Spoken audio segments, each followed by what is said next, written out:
Middle ഈസ്റ്റിൽ നിന്നുള്ള അതീവ ഗൗരവകരമായ ഒരു വാർത്ത. അന്താരാഷ്ട്ര നിയമങ്ങളെയും ഐക്യരാഷ്ട്രസഭയുടെ നയതന്ത്ര പരിരക്ഷയും വെല്ലുവിളിച്ചുകൊണ്ട് കിഴക്കൻ ജെറുസലേമിലെ UNRWA, അതായത് United Nations relief and works ഏജൻസിയുടെ ആസ്ഥാനം ഇസ്രായേൽ ബുൾഡോസർ ഉപയോഗിച്ച് തകർത്തു തുടങ്ങിയിരിക്കുകയാണ്. അതെ, നിങ്ങൾ കേട്ടത് ശരിയാണ്. പലസ്തീൻ അഭയാർത്ഥികൾക്കായി പതിറ്റാണ്ടുകളായി പ്രവർത്തിക്കുന്ന UN ഏജൻസിയുടെ മുഖ്യ ഓഫീസാണ് ജനുവരി 20, 2026 ഇസ്രായേൽ തകർക്കുന്നത്. ഷേഖ് ജറ പരിസരത്തുള്ള ഈ കെട്ടിടത്തിന് മേൽ ഇസ്രായേൽ ഇന്ന് തങ്ങളുടെ ദേശീയ പതാക ഉയർത്തുകയും ചെയ്തു. ഐക്യരാഷ്ട്രസഭ ഇതിനെ സമാനതകളില്ലാത്ത ആക്രമണം എന്നാണ് വിശേഷിപ്പിച്ചത്. എന്തുകൊണ്ടാണ് ഇസ്രായേൽ ഇത്രയും കടുത്ത നടപടിയിലേക്ക് നീങ്ങിയത്?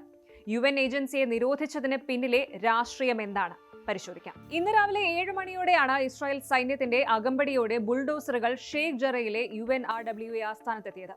അവിടെ ഉണ്ടായിരുന്ന സുരക്ഷാ ഗാർഡുകളെ ബലം പ്രയോഗിച്ച് പുറത്താക്കി. ജീവനക്കാരുടെ ഫോണുകളും ഉപകരണങ്ങളും പിടിച്ചെടുത്ത ശേഷമാണ് കെട്ടിടം പൊളിക്കാൻ തുടങ്ങിയത്.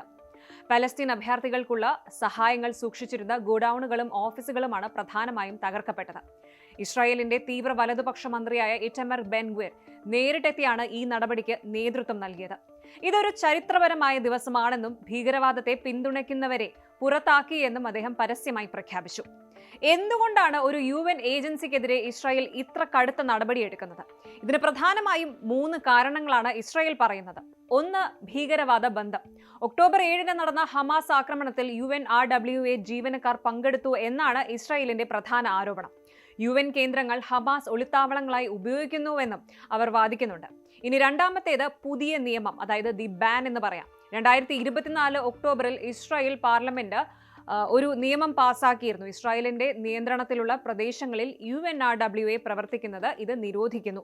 ഈ നിയമം നടപ്പിലാക്കുകയാണ് തങ്ങൾ ചെയ്യുന്നത് എന്നാണ് വിദേശകാര്യ മന്ത്രാലയത്തിന്റെ നിലപാട്.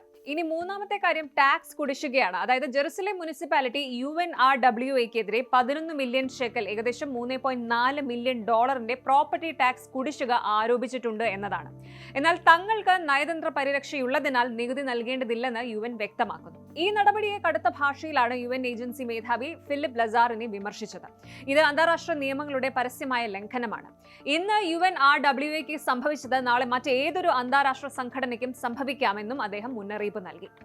UN നിയമപ്രകാരം ഇത്തരം കേന്ദ്രങ്ങൾക്കും ജീവനക്കാർക്കും പ്രത്യേക പരിരക്ഷയുണ്ട്. അത് ലംഘിക്കുന്നത് ലോകക്രമത്തെ തന്നെ അപകടത്തിലാക്കുമെന്ന് UN സെക്രട്ടറി ജനറൽ അന്റോണിയോ ഗുട്ടറസും ഓർമ്മിപ്പിച്ചു.